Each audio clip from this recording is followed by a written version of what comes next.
नमस्कार दोस्तों, मैं हूं नवीन और आप सुन रहे हैं हॉरर कहानी, वो भी मेरी जुबानी। दोस्तों, आज की हमारी कहानी छत्तीसगढ़ के कोरबा जिले के रहने वाले एक लड़के की है जिसका नाम अंशुल है। तो चलिए अब यह कहानी अंशुल के पॉइंट ऑफ व्यू से सुनते हैं। लेकिन उससे पहले एक छोटी सी बात, आप सभी इस कहानी को बड़े ध्यान से सुनते हो लेकिन लाइक नहीं करते। इस बार मेरी उम्मीद है कि आप सब इस वीडियो को लाइक करेंगे और चैनल को सब्सक्राइब करके अपना प्यार दिखाएंगे। और अगर आप चाहते हैं कि इस वीडियो में आपका नाम लिया जाए तो कमेंट सेक्शन में अपना नाम और शहर का नाम जरूर लिखें। अब बिना समय गवाए चलिए शुरू करते हैं। नमस्कार दोस्तों, मेरा नाम अंशुल है और मैं छत्तीसगढ़ के कोरबा जिले का निवासी हूं। आज जो वाकया मैं आप सभी से साझा करने जा रहा हूं वह सिर्फ एक किस्सा नहीं है, बल्कि मेरी जिंदगी की वो डरावनी हकीकत है जिसने मेरी सोच को झकझोर कर रख दिया। उस रात जो मेरे साथ हुआ उसने मुझे ये समझा दिया कि जिंदगी कितनी नाजुक है और मौत कितनी खामोशी से करीब आ सकती है। मैं एकदम सामान्य जिंदगी जी रहा था, लेकिन एक रात अचानक जो हादसा हुआ उसने मेरी रूह को अंदर तक झकझोर दिया। मैंने पहली बार महसूस किया कि मौत की आहट कैसी होती है और वो डर कितना सच्चा होता है। आज मैं वही भयानक अनुभव आप लोगों के सामने लेकर आया हूं।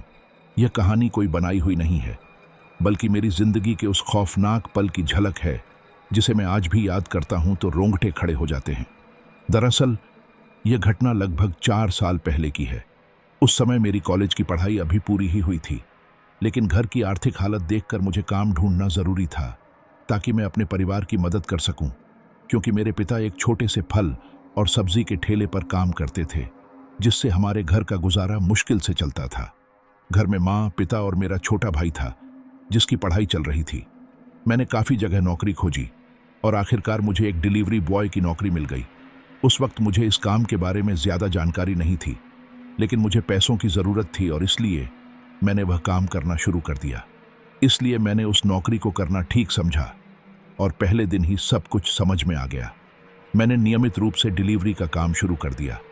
करीब 15 दिन काम करने के बाद एक दिन जब मैं डिलीवरी करके वापस लौट रहा था तो ऑफिस में पता चला कि एक और पार्सल बचा हुआ है जिसे पास के ही एक गांव में पहुंचाना है। उस वक्त शाम करीब 5 बजे हो रहे थे और मैंने सोचा कि इतनी देर में डिलीवरी करना मुश्किल होगा, शायद अगले दिन ही कर पाऊंगा। लेकिन उसी समय 4 दिन की छुट्टियां आने वाली थीं।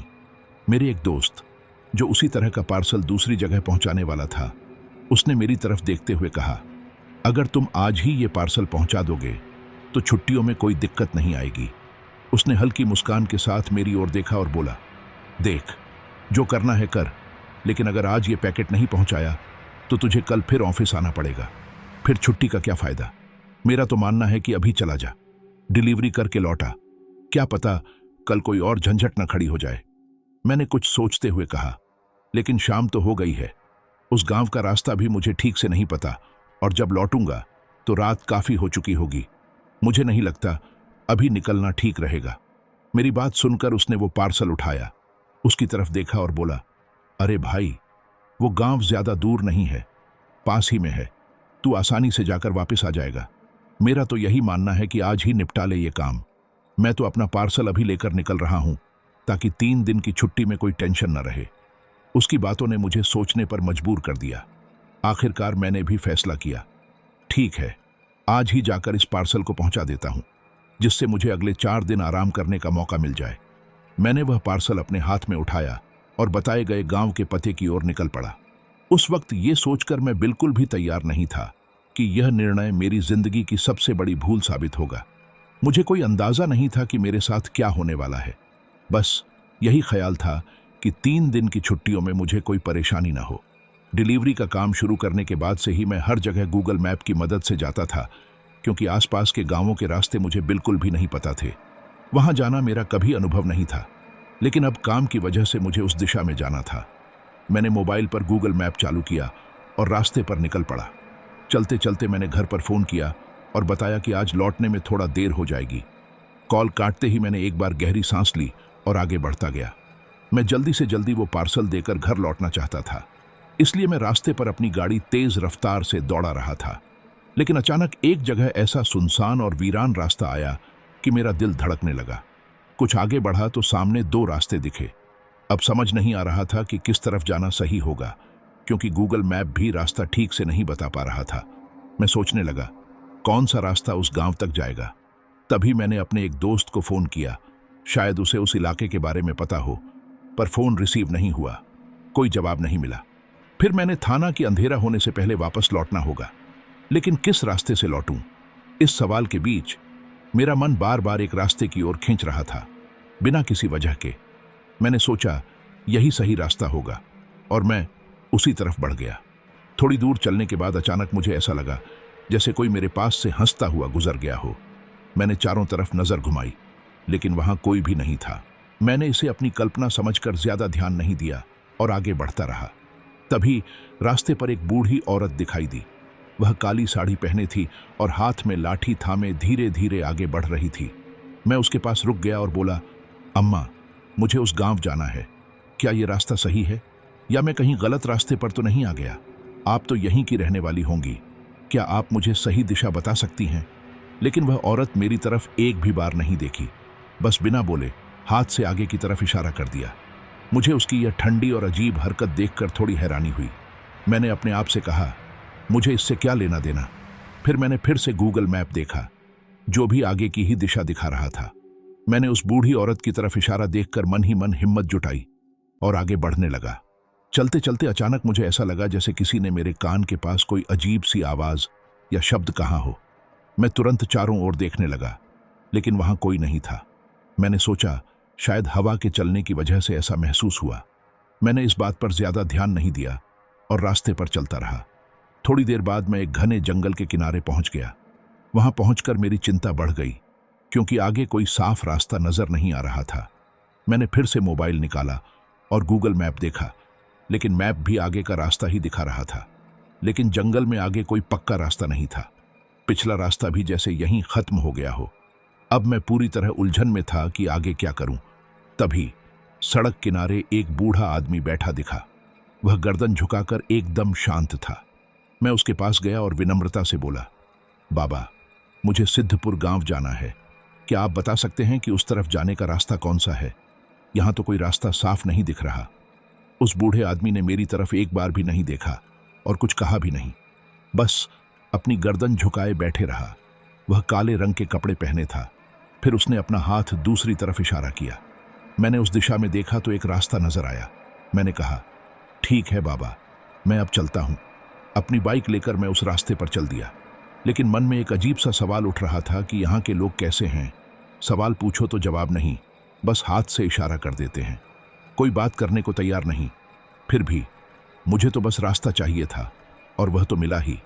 मैं आगे बढ़ता रहा, लेकिन चारों ओर सिर्फ घना जंगल ही जंगल था। दूर दूर तक कोई गांव, खेत या कोई भी मानव बसा हुआ इलाका नजर नहीं आ रहा था। यह सोचकर मैं थोड़ा घबराने लगा। मैं काफी दूर तक आ चुका था, लेकिन समझ ही नहीं आ रहा था कि आगे कहां जाऊं। ऐसा लग रहा था जैसे मैं बार बार उसी जगह पर घूम रहा हूं और आगे बढ़ नहीं पा रहा। मैं जंगल में ही बार बार उसी जगह पर घूमता रहा। यह देखकर मेरा दिल भारी हो गया और घबराहट बढ़ने लगी। मुझे महसूस होने लगा था कि मैं इस जंगल में फंस चुका हूं। मैंने बाहर निकलने की पूरी कोशिश की, लेकिन हर बार वही रास्ता सामने आता। मैंने अपने दोस्त को फोन करने की कोशिश की, लेकिन कॉल भी नहीं लग रहा था। उस वक्त मुझ पर गुस्सा आ गया कि मुझे यहां आना ही नहीं चाहिए था। वैसे भी अब शाम हो चुकी थी और अंधेरा छाने वाला था। तभी कुछ दूरी पर मुझे धीमी आवाजें सुनाई दी। मैं आवाज की तरफ बढ़ा। जैसे जैसे मैं पास पहुंचा, वहां कई लोग जमा थे। ये देखकर मुझे लगा कि अब शायद मुझे मदद मिल जाए और रास्ता मिल जाए। लेकिन जैसे ही मैं और करीब गया, मेरा होश उड़ गया। ये लोग बहुत अजीब थे। उनमें से किसी की आंखें नहीं थीं, तो किसी के पैर गायब थे। किसी के एक पैर या हाथ टूटा हुआ था और किसी के एक कान ही था। वहां मौजूद हर आदमी, औरत या बच्चा किसी न किसी तरह से विकलांग या अजीब था। उनमें से हर एक के शरीर का कोई ना कोई अंग टूटा या खराब था। वे सब अजीब तरीके से मेरी तरफ देख रहे थे। जब मैंने करीब जाकर उनकी नजरों में देखा तो मेरा होश उड़ गया। उनकी आंखों की पुतलियां पूरी तरह से सफेद थीं और शरीर ऐसे लग रहे थे जैसे कहीं कहीं से फटे हुए हों। मांस और खून लटक रहा था। इन्हें देखकर मुझे समझ आ गया कि ये साधारण इंसान नहीं थे।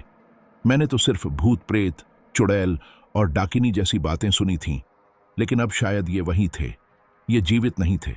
मेरा दिल तेजी से धड़कने लगा और मैं घबरा गया। समझ नहीं आ रहा था कि कुछ कहूं या खामोश रहूं। मेरा दिमाग डर की वजह से बिल्कुल फ्रीज हो गया था। वे अजीबो गरीब तरीके से गर्दन मोड़कर मेरी ओर देख रहे थे। एक तो सीधी नजर से, एक ने मुंह ऐसा घुमाया कि उसकी पीठ मेरी तरफ थी, पर सिर घुमाकर मुझे घूर रहा था। दूसरी तरफ कुछ लोग तिरछी नजरों से मुझे देख रहे थे। तभी मेरी नजर उस जगह गई जहां दो औरतें बैठी थीं। उन दोनों औरतों में से एक के शरीर में सिर नहीं था, जबकि दूसरी के पास धड़ ही नहीं था, बस सिर जमीन पर पड़ा था। फिर भी वो हंस रही थी। उनके चेहरे पर एक भयानक बेमानी सी मुस्कान थी, जो किसी शैतानी खेल का संकेत दे रही थी।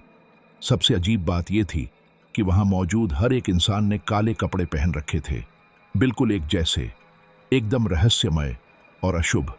वहीं सामने एक भयंकर मूर्ति रखी हुई थी, जिसकी शक्ल देखकर ही रूह कांप जाए। उसके बगल में कुछ जंगली जानवरों के शरीर कटे हुए पड़े थे, जिनका खून चारों ओर बिखरा हुआ था।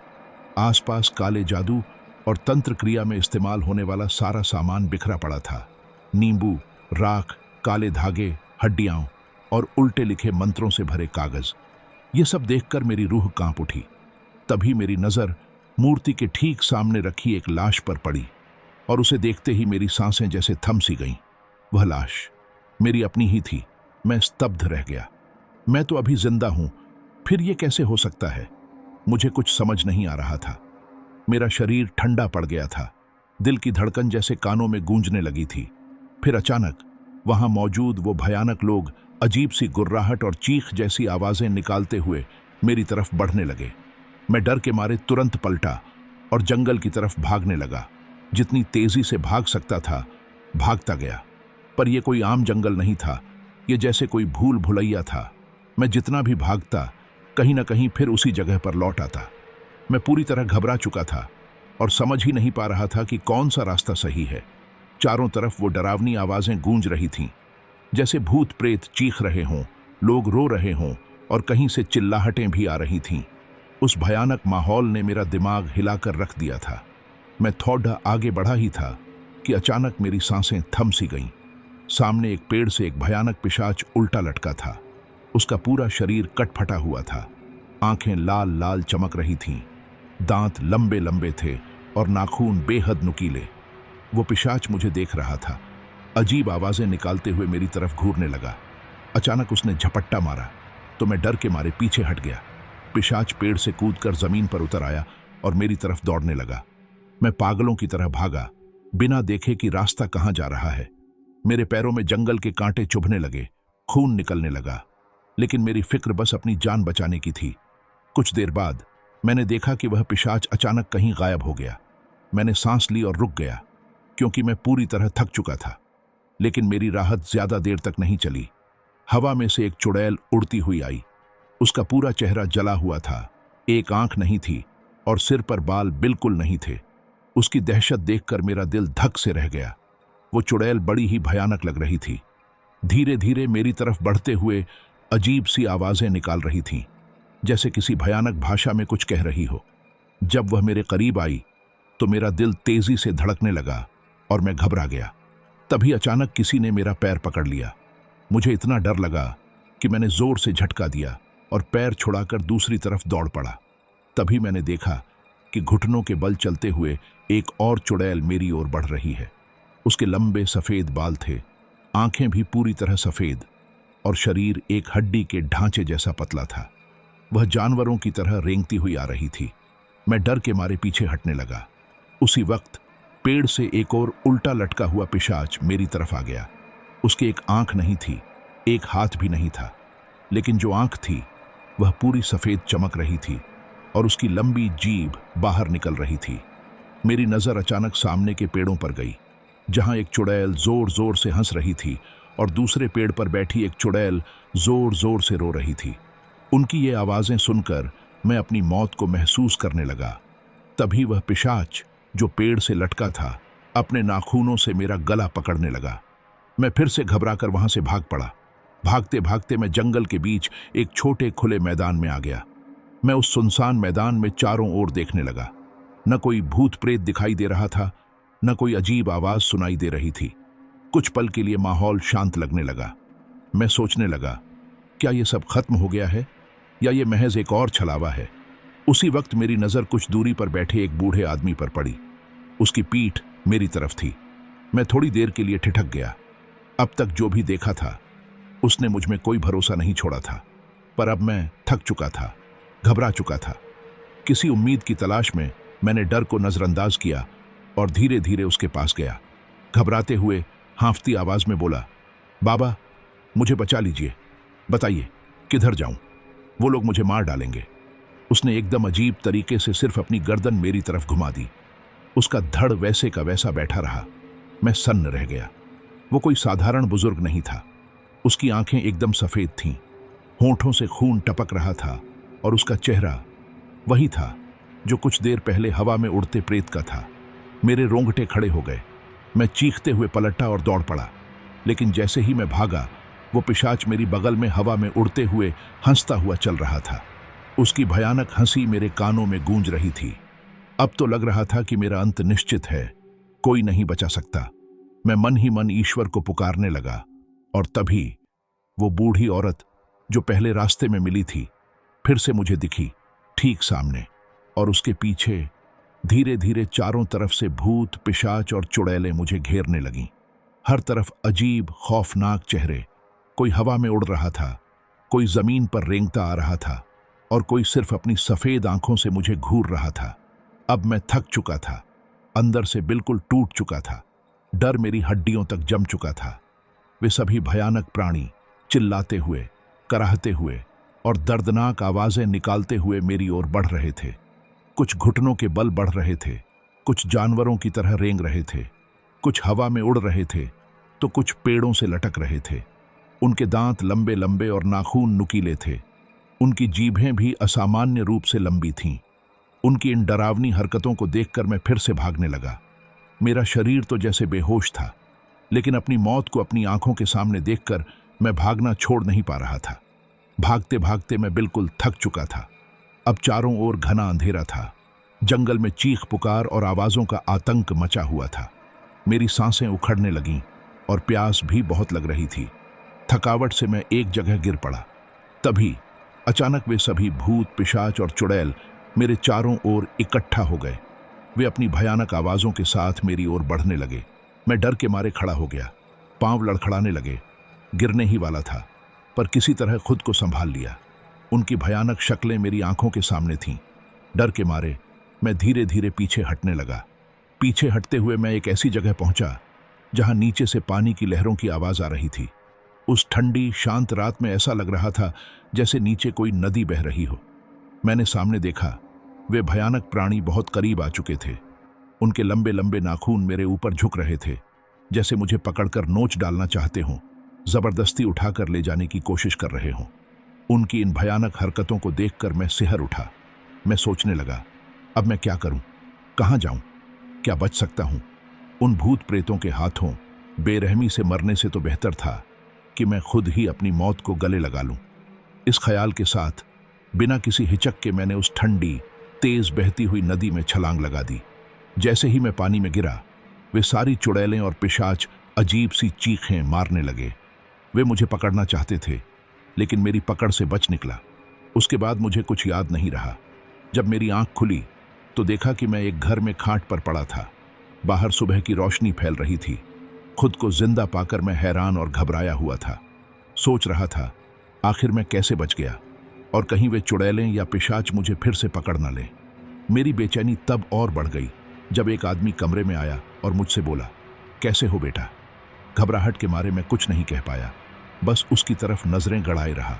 वह एक मध्यम उम्र का व्यक्ति था। तभी एक औरत भी कमरे में आई और बोली, डरो मत, यहां तुम बिल्कुल सुरक्षित हो बेटा। उनकी बातें सुनकर भी मेरा डर कम नहीं हुआ। मुझे लग रहा था कि शायद ये लोग भी कोई भूत, प्रेत, चुड़ैल या पिशाच हों जो अपनी असली शक्ल छुपाकर मुझसे छलावा कर रहे हैं। मैं चारों ओर घबराते हुए देख रहा था। तभी मेरी नजर उस कमरे में रखी भगवान भोलेनाथ, माता पार्वती और हनुमान जी की मूर्तियों पर पड़ी। यह देखकर मेरी सांस थोड़ी धीमी हुई और मन में कुछ चैन सी आई। मेरा डर कम होने लगा, क्योंकि मुझे पता था कि बुरी शक्तियां भगवान के मंदिर के आसपास कभी नहीं भटकती। इस सोच ने मेरे मन को थोड़ा सुकून दिया। अब मुझे लगने लगा कि ये सब कोई छलावा नहीं था, ये लोग सचमुच इंसान थे। शायद मैं नदी में गिरने के बाद बेहोश हो गया था और बहते हुए किनारे पर आ गया था, जहां इन लोगों ने मुझे बचा लिया और अपने घर लेकर आए थे। मैं इसी सोच में डूबा था कि वह आदमी मेरे पास बैठा और बोला, बेटा, तुम कौन हो? कहां से आए हो? यहां तक कैसे पहुंचे? मुझे पता है, आज सुबह मैं नदी पर नहाने गया था तो तुम्हें किनारे पर बेहोश पड़ा पाया। तुम्हें देखकर मैं बहुत परेशान हो गया। तुम्हारे हाथ की नब्ज देखकर पता चला कि तुम जिंदा हो, तो मैंने तुम्हें अपने घर ले आया। भगवान का शुक्र है कि तुम बच गए, वरना उस नदी में डूबकर कई लोगों की जान जा चुकी है। तुम्हारी किस्मत बहुत अच्छी है। मैं उसकी तरफ घबराकर देखता रहा, लेकिन कुछ बोल नहीं पाया। उस रात जो कुछ भी हुआ था, उससे मेरा दिल अभी भी दहला हुआ था। वह आदमी बार बार मुझसे पूछता रहा, तुम कौन हो? कहां से आए हो? नदी में कैसे गिर गए? डरते डरते, हड़बड़ाते हुए मैंने अपनी पूरी कहानी उन्हें सुना दी। उसकी पत्नी भी वहीं खड़ी थी और हमारी बातचीत को ध्यान से सुन रही थी। जब मैंने सब बताया तो वे दोनों एक दूसरे को डरते हुए देखने लगे। फिर वह आदमी बोला, बेटा, तुम्हारी किस्मत सच में अच्छी है। जो लोग उस जंगल में गए, आज तक कोई भी वापस नहीं आया। वे बोले, हमारा एक बेटा था, उसकी उम्र 8 साल की थी। वह अक्सर उसी नदी के किनारे खेला करता था। उस दिन भी वह वहीं खेल रहा था। हम दोनों खेतों में काम करने गए थे, जो नदी के पास ही थे। आमतौर पर वह हमारे पास आ जाता था, लेकिन उस दिन वह हमारे खेतों में नहीं आया। शायद हमें वह देख नहीं पाया, या उसे लगा कि हम कहीं चले गए हैं। फिर पता नहीं वह कहाँ चला गया। बड़ा समझदार था, बिना पूछे कभी घर से बाहर नहीं जाता था। पर उस दिन अचानक कुछ हुआ और वह कहीं खो गया। हमने बहुत खोजा, लेकिन उसका कोई पता नहीं चला। लोग कहते हैं कि वह गलती से उसी जंगल में चला गया होगा। उस जंगल और गांव के बीच नदी बहती है और वहां पहले एक लकड़ी का पुल था जो दोनों को जोड़ता था। शायद वह बच्चा गलती से उस पुल को पार कर गया और जंगल में पहुंच गया, जहां वे भूत, पिशाच और चुड़ैलों ने उसे बलि दे दी होगी। ये कहकर उस आदमी औरत की आंखों से आंसू निकल आए। आंसू पोंछते हुए वह आदमी बोला, मेरे बेटे की तरह कई और बच्चे भी इसी गांव में इसी तरह उस जंगल में खो गए थे। उनका कोई पता नहीं चला। गांव में अफवाहें फैलने लगीं कि कोई बुरी आत्मा उस पुल पर आती है और बच्चों को अपने साथ ले जाती है। तभी गांव वालों ने मिलकर उस पुल में आग लगा दी। चूंकि वह लकड़ी का पुल था, वह जल्दी जल गया और नष्ट हो गया। यह सब इसलिए किया गया ताकि आगे से ऐसा कोई हादसा ना हो। और सचमुच पुल के जलने के बाद गांव में ऐसी कोई घटना फिर नहीं हुई। कितने मासूम बच्चों की जान बच गई। लेकिन हमारे लिए अपने बेटे की याद और उसकी मौत की पीड़ा आज भी नहीं भुलाई जा सकती। उसकी बात सुनते सुनते उसकी आंखों में आंसू बहने लगे। आंसू पोंछते हुए वह चुप हो गया। मैं उसकी पीड़ा देखकर अंदर से दर्द महसूस कर रहा था, लेकिन मेरे मन में डर और बेचैनी भी थी। तो मैं घबराते हुए बोला, हाँ, उस जंगल में सचमुच बड़े ही भयानक भूत प्रेत और चुड़ैलें रहती हैं। मैंने भी अपने आंखों से वो सब देखा है। फिर उस औरत ने मुझे सांत्वना देते हुए कहा, हाँ बेटा, तुम्हारे जैसे कई लोग वहां गए हैं और सबने अपनी आंखों से वो भयानक चीजें देखी हैं, लेकिन कोई बचकर वापस नहीं आया। कुछ साल पहले भी एक आदमी इसी नदी में गिरा था, वो भी जिंदा बचा और वही सब बताया था जो तुमने बताया। यह सुनकर मैं कुछ बोल नहीं पाया। कुछ देर बाद वह आदमी बोला, वे भूत प्रेत तुम्हें अपनी बलि दे देते और फिर नोच खाते। मैं हैरानी से बोला, लेकिन यह सब जंगल में क्यों होता है? कोई भी वहां भूल भटका इंसान जा सकता है, तो क्या ये भूत प्रेत चुड़ैलें उसकी जान ले लेंगी? क्या इन सब का कोई उपाय नहीं है? कोई तरीका नहीं कि ये सब खत्म हो जाए? मेरी बात सुनकर पति पत्नी ने एक दूसरे को देखा। फिर वह आदमी मेरी तरफ देखते हुए बोला, बेटा, वे सभी भटकती हुई आत्माएं हैं जिन्होंने मुक्ति पाने की बजाय समय के साथ भूत, चुड़ैल, पिशाच, प्रेत आदि का रूप धारण कर लिया है। अब उनसे लड़ना, उनसे जीतना या उन्हें खत्म करना लगभग नामुमकिन है। कोई भी ऐसा नहीं कर पाया। हाँ, बहुत पहले कुछ तांत्रिकों ने कोशिश की थी, लेकिन वे अपनी जान गंवा बैठे। मैं हैरानी से बोला, भूली भटकी आत्माएं? पर वे आखिर किसकी आत्माएं हैं? इनके पीछे कोई कहानी तो होगी ना?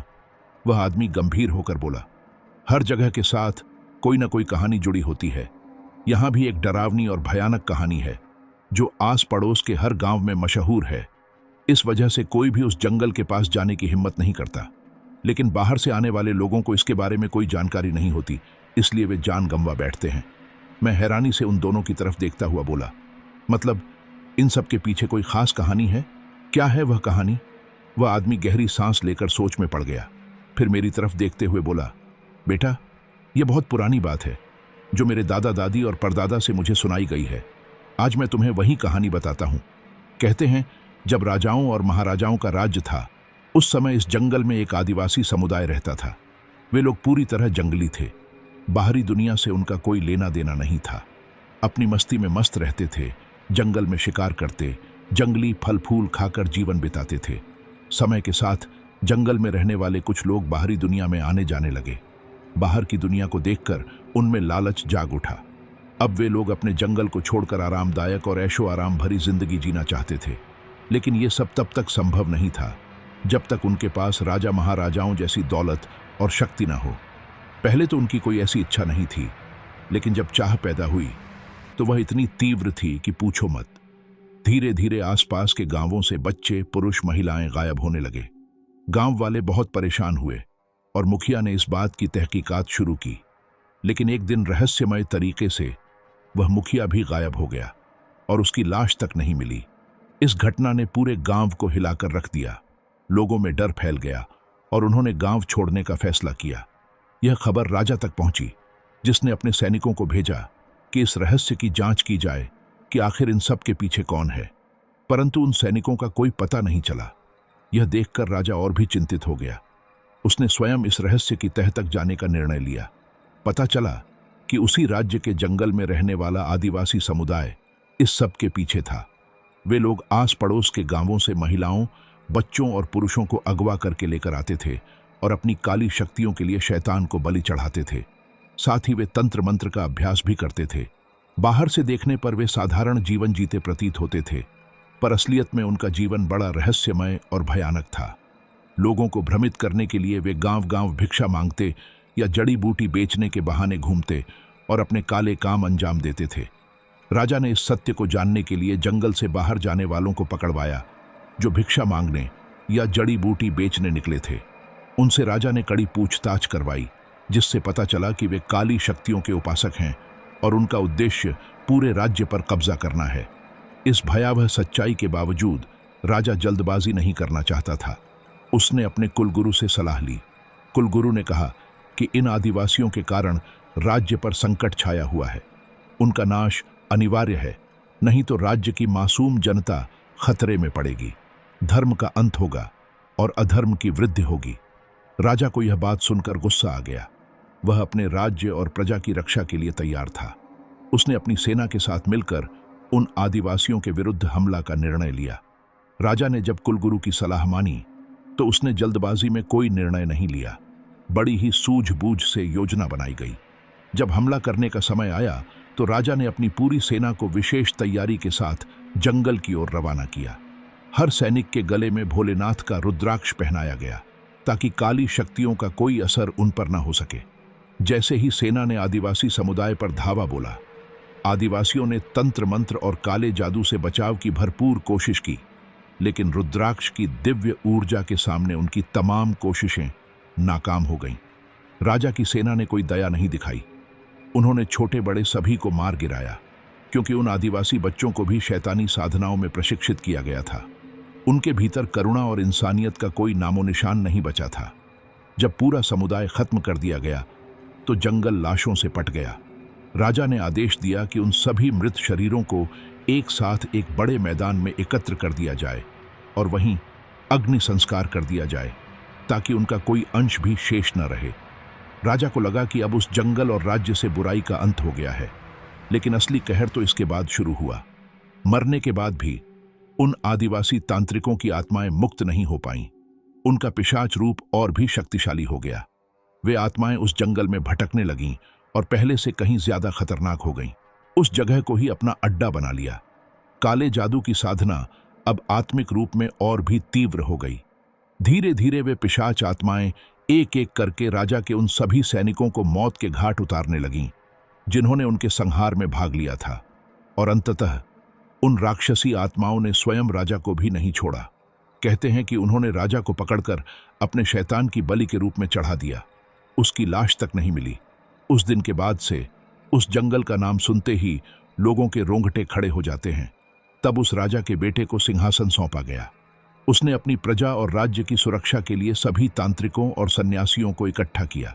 उनकी मदद से उन्होंने उन भटकती आत्माओं को उसी जंगल के भीतर कैद कर दिया। हालांकि ये आत्माएं जंगल के अंदर बंद हो गईं, पर जंगल से जुड़ी हुई नदियों पर बने पुलों के पास वे लोगों को अपनी ओर खींचती रहती थीं। धीरे धीरे आसपास के गांव वालों ने उन पुलों को तोड़ फोड़ कर नष्ट करवा दिया, लेकिन फिर भी उन भयानक आत्माओं का आतंक कम नहीं हुआ। कई बार कोई न कोई उनका शिकार बनता रहता था, जिसकी वजह से आसपास के सारे गांव वाले जंगल की ओर भी देखना पसंद नहीं करते थे। अगर कोई अनजान व्यक्ति उस रास्ते से गुजरता तो वह आसानी से उन आत्माओं का शिकार हो जाता। यह सब सुनकर मैं बेहद डर गया। उस औरत ने मुझसे कहा, बेटा, तुम्हारी किस्मत अच्छी थी कि तुम बच गए। भगवान से प्रार्थना करना कि अब उन बुरी शक्तियों का साया तुम्हारे ऊपर ना पड़े। उसने मेरे सिर की चोट पर मरहम लगाया, मेरे लिए खाना बनाया और बहुत प्यार से मेरा ख्याल रखा। लेकिन जो कुछ मैंने सुना और जो अनुभव किए, उसके बाद मेरा मन कुछ खाने पीने में नहीं लगा। मैंने थोड़ा खाना खाया और फिर घर लौटने की इच्छा जताई। उन्होंने मुझे जाने की अनुमति दी। जाते जाते वह आदमी बोला, बेटा, ध्यान रखना, उन बुरी शक्तियों की नज़र अगर किसी पर पड़ जाए तो वे आसानी से पीछा छोड़ती नहीं। और बेटा, तुमने तो अपनी मौत अपनी आंखों से देखी थी। वह मौत नहीं, उन बुरी शक्तियों का एक छलावा था। वे बुरी ताकतें अपने छलावे को सच साबित करने में लगी रहती हैं। जब तक वे इसे सच नहीं कर देती, तब तक उस इंसान का पीछा नहीं छोड़ती। मैं तुम्हें डराने के लिए नहीं कह रहा, बल्कि सचेत रहने के लिए बोल रहा हूं, ताकि आगे कोई मुश्किल तुम्हारे सामने ना आए। इसलिए अपनी सुरक्षा का ध्यान रखना। यह सुनकर मैं घबराया हुआ बोला, जी, समझ गया। उसके बाद उस आदमी ने गांव के एक स्थानीय व्यक्ति से बात की और उसकी गाड़ी में मुझे बिठाकर मेरे घर भेज दिया। उस वक्त मेरा दिल बेकाबू था। डर की वजह से मैं भागता रहा और अपने साथ लेकर जाने वाला पार्सल जंगल में ही छूट गया था।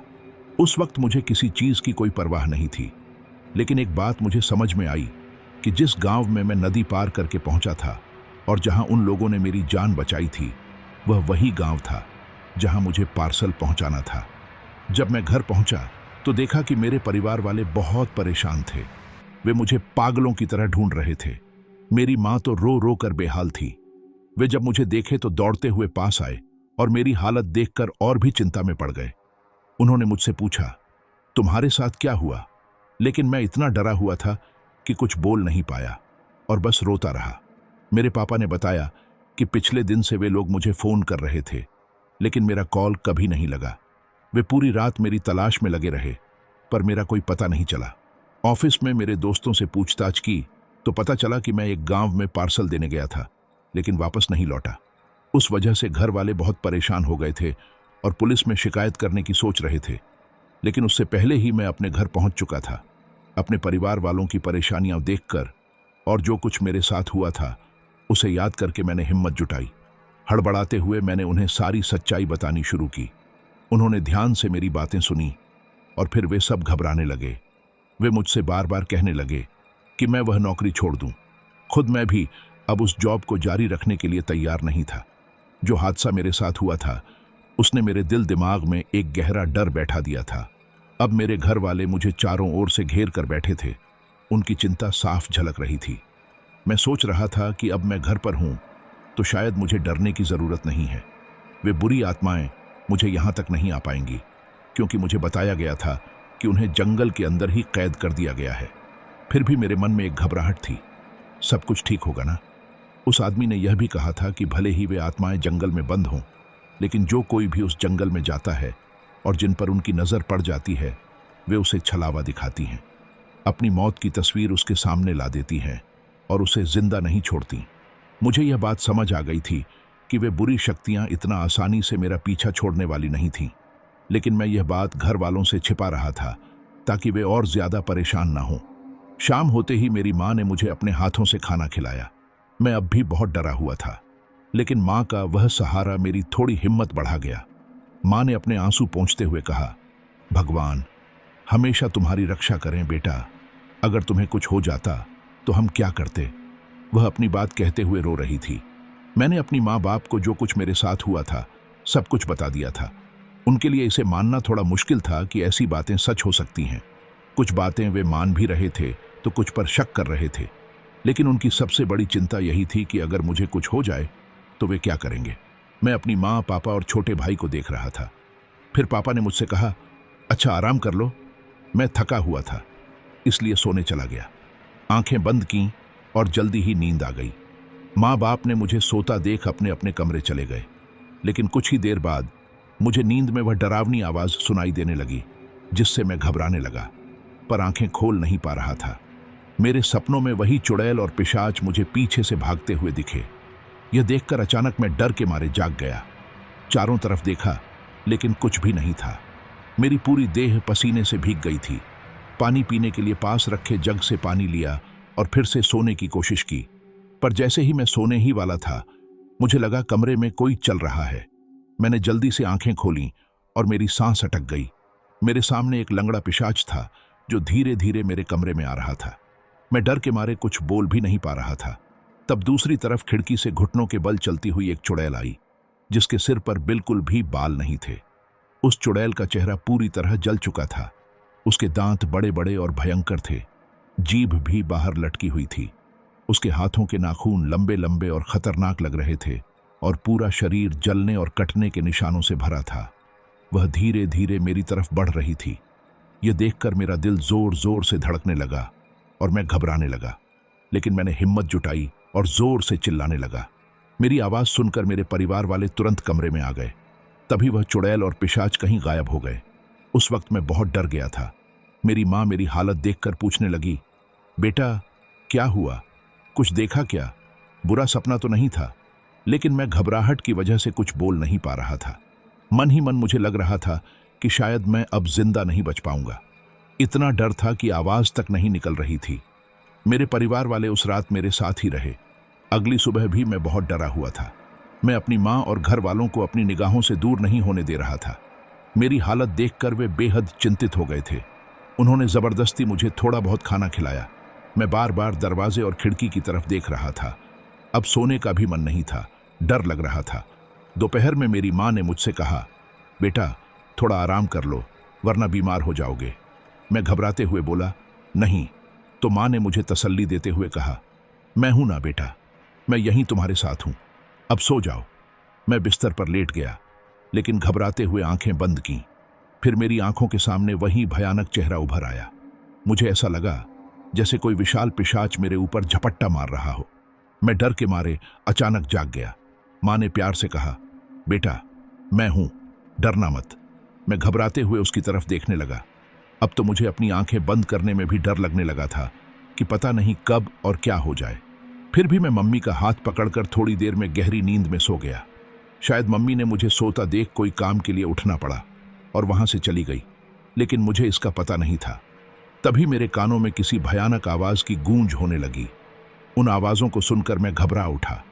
मैंने हाथ से मम्मी को छूने की कोशिश की, पर वह वहां नहीं थी। यह देखकर मैं और भी घबरा गया। डर के मारे आंखें खोलकर देखा तो वहां कोई नहीं था। मैं कुछ नहीं बोल पाया। तभी मम्मी वापस आ गई और पूछा, बेटा क्या हुआ? मैं हड़बड़ाते हुए बोला, कुछ नहीं। इस तरह पूरा दिन गुजर गया। हर पल मैं डर के साए में जी रहा था। पता नहीं कब मौत मेरे पीछे पड़ जाए। वह आदमी की बातें याद आ रही थीं कि ये चुड़ैल पिशाच मुझे छोड़ने वाले नहीं हैं। मैं सोच रहा था कि ये भूत प्रेत मुझे अपने साथ ले जाएंगे। यही सोचकर मैं लगातार डरता, कांपता रहा। धीरे धीरे शाम हुई। हम सब ने घर से थोड़ा दूर मंदिर जाकर भगवान के दर्शन किए और पूजा अर्चना की। सच कहूं तो वहां जाकर मुझे एक तरह की शांति महसूस हुई। मैं भगवान से बस अपनी जिंदगी की भीख मांग रहा था। घर लौटकर डरते डरते मैंने थोड़ा खाना खाया। जब मैं अपने कमरे में जाने लगा तो मुझे ऐसा लगा जैसे कोई मेरे पीछे पीछे चल रहा है। यह एहसास होते ही मैं घबराया और मैंने पीछे मुड़कर देखा, लेकिन वहां कोई नहीं था। कमरे में अकेले होने का डर मन में गहराने लगा। जब मैं अपने बिस्तर पर बैठा था तो अचानक ऐसा लगा जैसे पर्दे के पीछे कोई मौजूद हो। उसका एक अस्पष्ट साया मेरे सामने था। यह देखकर मैं बेहद घबरा गया। तभी मेरी मम्मी कमरे में आई। मैं घबराते हुए बोला, मम्मी पर्दे के पीछे कोई है? मम्मी हैरानी से पर्दे की तरफ देखीं और उसे हटाकर देखा, पर वहां कोई नहीं था। उन्होंने मुझसे कहा, बेटा यह सब तुम्हारे मन का भ्रम है, कुछ नहीं है, अब सब ठीक हो जाएगा, भगवान पर भरोसा रखो। फिर वह थोड़ी देर मेरे पास बैठी और मुझसे बातें करती रहीं, फिर चली गई। मैं खिड़की के पास खड़ा सोच में डूबा था कि तभी सड़क पर एक चुड़ैल दिखाई दी। उसकी अजीब मुस्कान और चमकती आंखें अंधेरे में भी साफ दिख रही थीं। यह देखकर मैं घबरा गया और जल्दी से खिड़की बंद कर दी। तभी कमरे में चीखने चिल्लाने की आवाज सुनाई दी। मैंने घबराकर पीछे मुड़ा तो देखा कि एक चुड़ैल मेरी कमरे की दीवार से चिपकी हुई थी। मेरा दिल जोर जोर से धड़कने लगा और सांस भी अटक गई। मैं घर वालों को आवाज लगाने लगा, पर वह चुड़ैल गुस्से से मेरी तरफ आई और छलांग लगाकर मेरे सामने आ गई। मेरा होश उड़ चुका था, मैं कुछ बोल भी नहीं पा रहा था। उसने जैसे ही मेरा गला दबाने के लिए हाथ बढ़ाया, तभी घर वालों की आहट सुनकर वह अचानक गायब हो गई। उस वक्त मैं बेहद डरा हुआ था। मेरी हालत देखकर मेरे घर वाले भी बहुत परेशान हो गए थे। मेरे परिवार वालों को लग रहा था कि मेरे मन में जो डर बैठ गया है वह अब मेरे ऊपर हावी हो चुका है और मैं खुद को उससे अलग नहीं कर पा रहा। इसलिए उन्होंने मुझे एक ऐसे व्यक्ति के पास ले जाने का फैसला किया जिसे यहाँ भक्त कहा जाता था। कहा जाता था कि वह भयानक मुसीबतों से छुटकारा दिलाने में माहिर है। जब हम उस भक्त के पास पहुंचे तो उसने मेरी ओर देखा और सारी बात सुनने के बाद कहा, उन बुरी शक्तियों ने तुम्हें अपना निशाना बना लिया है। ये इतनी आसानी से पीछा नहीं छोड़ेंगी। अब इसका इलाज कराना बहुत जरूरी है। मेरी माँ रोते हुए बोली, जो कुछ भी करना हो कर दीजिए, इन भूत प्रेतों का पीछा छुड़ाइए। भक्त ने बताया कि इसके लिए 10,000 रुपये खर्च आएंगे। मेरे मम्मी पापा ने तुरंत ही पैसे दे दिए। जब भक्त ने पैसे अपने हाथ में लिए तो उसके चेहरे पर एक अजीब सी मुस्कान आ गई। मुझे वह आदमी थोड़ा सा ढोंगी लग रहा था, लेकिन परिवार के सामने और मेरी हालत देखकर मैं कुछ कह नहीं पाया। उसने कुछ तंत्र मंत्र पढ़े, हवन किया और मेरी कलाई में एक डोरी बांध दी। कहा कि अब से भूत प्रेत, चुड़ैल और पिशाच तुम्हें छू भी नहीं पाएंगे। फिर उसने बताया कि एक और पूजा होगी जिसमें 50,000 रुपये खर्च आएंगे। इसके बाद ही मैं पूरी तरह से उन शक्तियों से मुक्ति पा सकूंगा। हमारी आर्थिक हालत पहले से ठीक नहीं थी। 50,000 रुपये सुनकर हम थोड़े घबरा गए, लेकिन मेरी जान मेरे परिवार के लिए सबसे महत्वपूर्ण थी, इसलिए उन्होंने वह भी खर्च करने का फैसला किया। फिर हम सब घर लौट आए। मुझे थोड़ी तसल्ली हुई कि शायद अब मुझे कुछ नहीं होगा। मैं कम डरते हुए सोने गया, लेकिन रात को सोते समय वही भयानक आवाजें फिर से तेज सुनाई देने लगीं। इतनी तेज आवाज में हनुमान चालीसा बज रही थी कि मुझे लग रहा था जैसे मेरे कान फट जाएं। जब मैंने अपनी आंखें खोलीं तो देखा कि सारे भूत, पिशाच और चुड़ैल मेरे बिस्तर के चारों तरफ जमा थे। यह देखकर मेरे पैरों तले जमीन खिसक गई और मेरा होश उड़ गया। मैं घबरा गया और अपने आप को बचाने के लिए भागना चाहता था, पर वे सब मुझे घेर चुके थे। तभी मुझे भक्त ने जो कलाई में बांधी हुई डोरी दी थी उसकी याद आई। मैंने उसे आगे बढ़ाकर अपनी रक्षा की कोशिश की, लेकिन एक पिशाच ने मेरा हाथ पकड़कर मरोड़ दिया। मैं चौंक गया कि वह डोरी उन पर कोई असर नहीं कर रही। जैसे ही वे मेरे ऊपर हमला करने वाले थे, मेरा मोबाइल बज उठा। फोन की रिंगटोन पर अचानक हनुमान चालीसा बजने लगी। यह सुनकर वे भूत प्रेत चीखने चिल्लाने लगे। उनकी आवाजें इतनी भयानक थीं कि मेरे परिवार वाले भी दौड़ते हुए कमरे में आ गए। वे सब देखते ही डर गए और कांपने लगे। हनुमान चालीसा की आवाज लगातार बज रही थी। जब फोन बंद हुआ तो वे फिर से मेरी ओर घूरने लगे। मेरी मां बचाने के लिए आगे बढ़ी, लेकिन एक चुड़ैल ने उन्हें जोर से फेंक दिया। मेरे पिता जब मदद के लिए गए तो एक पिशाच ने उनका गला पकड़ लिया। मेरा छोटा भाई भी डर के मारे कांप रहा था। चुड़ैल और पिशाच एक साथ मेरी तरफ बढ़े। अजीब आवाजें निकालते हुए उन्होंने मुझे हवा में उठा लिया। मैं घबरा गया और सोचने लगा कि शायद अब मेरी जान नहीं बचने वाली। लेकिन तभी मेरा फोन फिर से बज उठा। जैसे ही हनुमान चालीसा की धुन शुरू हुई, वे सभी चीखते हुए मुझे छोड़कर भाग खड़े हुए। मैं बेड पर गिर पड़ा। मेरे मम्मी पापा दौड़ते हुए आए और मुझे संभाला। मैंने फोन देखा, पर कॉल किसका था पता नहीं चला। जैसे ही मैंने फिर उस नंबर पर कॉल लगाई, वह नंबर बंद मिला। शायद यह भगवान का ही कोई चमत्कार था जिसने आज मेरी जान बचाई। मेरे घर वाले उस दिन की पूरी घटना से बहुत डर गए थे और हर वक्त मेरी चिंता में डूबे रहते थे। रात के समय वे मुझे लेकर मेरे मामा के घर निकल पड़े, पर मैं जानता था कि ये चुड़ैल पिशाच मुझे वहां भी अकेला नहीं छोड़ेंगे। रास्ते में मेरे पापा मामा से लगातार बात कर रहे थे, मेरी स्थिति के बारे में बता रहे थे और बहुत चिंतित थे। लगभग 2 घंटे की यात्रा के बाद हम मामा के घर पहुंचे। वहां उनके पूरे परिवार वाले इकट्ठे थे। सभी काफी घबराए हुए थे और भविष्य को लेकर अनिश्चितता में थे। वे सब बस यही सोच रहे थे कि अब आगे क्या होगा। तभी पड़ोस में रहने वाले एक आदमी ने हमें एक धाम के बारे में बताया। उसने कहा कि यहाँ से कुछ दूर बालाजी बाबा का प्रसिद्ध स्थान है, जहाँ एक सन्यासी बाबा रहता है। ये बाबा बालाजी की कृपा से किसी भी बड़ी से बड़ी समस्या का समाधान कर सकते हैं। उनके सामने कोई भी काली शक्ति टिक नहीं सकती। ये सुनकर हम सबके मन में उम्मीद की एक झलक चमक उठी, पर अभी भी डर था कि पिछली बार जो भक्त हमसे पैसे लेकर गया था कहीं फिर से हमें धोखा न दे। फिर भी अब हमें किसी पर भरोसा करना ही था। हमने मामा के उस दोस्त के साथ, जो पड़ोस के उस आदमी को जानता था, बालाजी के दरबार के लिए रवाना होने का फैसला किया। तब तक सुबह हो चुकी थी। हम वहां पहुंचकर एक होटल में कमरा लिया, नहाए धोए और तैयार होकर मंदिर की ओर चले गए। मंदिर के बाहर भारी भीड़ थी। बड़ी संख्या में लोग वहां पूजा अर्चना करने आए थे। मंदिर के सामने एक सन्यासी बाबा बैठे थे, जो लोगों की समस्याएं सुन रहे थे और उनका समाधान कर रहे थे। हम सब वहां जाकर अपना पर्चा जमा कर दिया और नंबर आने का इंतजार करने लगे। बालाजी के दरबार में बैठकर हमें एक अजीब सा सुकून महसूस हो रहा था। ऐसा लग रहा था कि यहाँ की पॉजिटिव ऊर्जा से वे बुरी शक्तियां हमारे करीब तक नहीं आ पाएंगी। मंदिर में भजन कीर्तन चल रहा था, कथा का आयोजन था और वहीं भंडारे का भी आयोजन था, जहां से हमने प्रसाद ग्रहण किया। वहां पता चला कि हमारे जैसे अनगिनत लोग हैं जो इस दुनिया की बुरी शक्तियों के साए में जी रहे हैं। हम सब एक दूसरे की कहानियां सुन रहे थे और सोचा कि कितनी ही तकलीफें और दर्द हैं इन लोगों की। पूरा दिन बीत गया लेकिन हमारा नंबर नहीं आया। धीरे धीरे चिंता बढ़ने लगी, पर मन में एक विश्वास था कि जब तक हम बालाजी के दरबार में हैं, कुछ भी बुरा नहीं होगा। उसी रात हम वहीं रुके। रात को बेचैनी और घबराहट के कारण नींद नहीं आ रही थी। मैं जागते हुए भगवान से बार बार प्रार्थना कर रहा था कि मेरा नंबर जल्द आए और मेरी अर्जी सुनी जाए।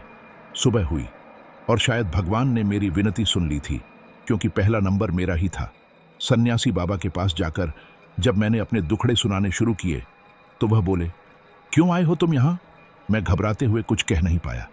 मेरे मम्मी पापा भी मेरे साथ थे। सन्यासी बाबा ने बिना ज्यादा पूछे ही सब कुछ समझ लिया और हमारी पूरी कहानी सुनते ही मुस्कुराते हुए बोले कि वे सब जानते हैं। हम सब हैरान थे कि कोई कैसे इतनी सटीक बातें जान सकता है। हमारी सोच थी कि कहीं फिर धोखा ना हो जाए, जैसा पिछले भक्त ने किया था।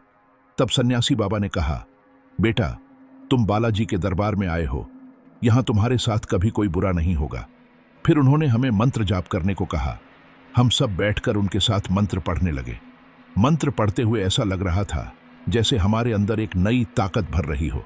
सन्यासी बाबा बोले, तुम्हारी मौत तय थी क्योंकि तुम काली शक्तियों की नजर में आ गए थे। अपनी लाश तुमने अपनी आंखों से देखी थी। सन्यासी बाबा ने गंभीर आवाज में कहा, लेकिन बालाजी बाबा के दरबार में आकर बड़ी से बड़ी समस्या भी टल जाती है, बुरी से बुरी शक्ति का नाश हो जाता है। इसलिए बालाजी महाराज पर पूरा भरोसा रखो, सब कुछ ठीक हो जाएगा। ये कहते हुए उन्होंने हमें कुछ भूति दी और भरोसा दिलाया कि जब तक हनुमान जी तुम्हारे साथ हैं तब तक तुम्हें कोई खतरा नहीं होगा। इसके साथ ही उन्होंने हमें कुछ खास उपाय बताए जिन्हें घर जाकर नियमित रूप से करना था। उन्होंने बालाजी बाबा के मंत्रों का जाप करने के लिए भी एक पवित्र मंत्र दिया। हम लोग घर लौट आए थे। मन में डर था, पर साथ ही एक नई तसल्ली भी थी कि बालाजी बाबा हमारी रक्षा करेंगे। घर पर जब मैं बाथरूम में नहा रहा था तब भी मन में बालाजी बाबा के मंत्र जाप से मन शांत हो रहा था। स्नान के बाद मैंने पूरे मन से बालाजी बाबा के मंत्रों का जाप शुरू कर दिया। शाम को परिवार के साथ मिलकर भगवान की पूजा अर्चना की और उस रात न तो कोई भयानक सपना आया और न ही कोई अजीब घटना हुई। अगले दिन से ही घर में संकट मोचन हनुमान जी का 7 दिवसीय पाठ शुरू हो गया। चारों ओर हनुमान जी के भजन और मंत्रों की मधुर गूंज फैल गई। हर दिन हमारा विश्वास और मजबूत होता गया। जैसे जैसे 7 दिन बीते, मुझे ऐसा लगने लगा कि वे बुरी शक्तियां मेरे पीछे से हट गई हैं। मैंने सपनों में भी देखा कि वे शक्तियां मुझे घेर कर चिल्ला रही थीं, मेरी तरफ बढ़ रही थीं, लेकिन अब वे पकड़ नहीं पा रही थीं। तभी अचानक, जैसे किसी दिव्य शक्ति ने हस्तक्षेप किया हो, वहां एक तेज और पवित्र रोशनी फैल गई। वह दिव्य उजाला देखकर वे काली शक्तियां दर्द से तड़पती हुई, चीखती हुई वहां से भाग खड़ी हुईं। उसी वक्त मुझे एहसास हुआ कि बालाजी बाबा की कृपा से मेरी जान बच गई है। दिन बीतते गए, मेरा डर धीरे धीरे कम होने लगा। संकट मोचन हनुमान जी का 7 दिवसीय पाठ पूरा करने के बाद हमने बालाजी बाबा के मंदिर की 7 बार पेशी की। उसके बाद तो मेरी जिंदगी में फिर कभी ऐसी कोई भयावह घटना नहीं हुई। मैंने अपने ही घर के पास कपड़ों की एक दुकान में नौकरी कर ली, जहां सैलरी कम थी, लेकिन दिल को सुकून था कि अब मुझे किसी अनहोनी का सामना नहीं करना पड़ेगा। उस घटना को मैं कभी भूल नहीं सकता। आज भी हर शाम मैं बालाजी बाबा के मंत्रों का जाप करता हूँ, उनकी कृपा का स्मरण करता हूँ।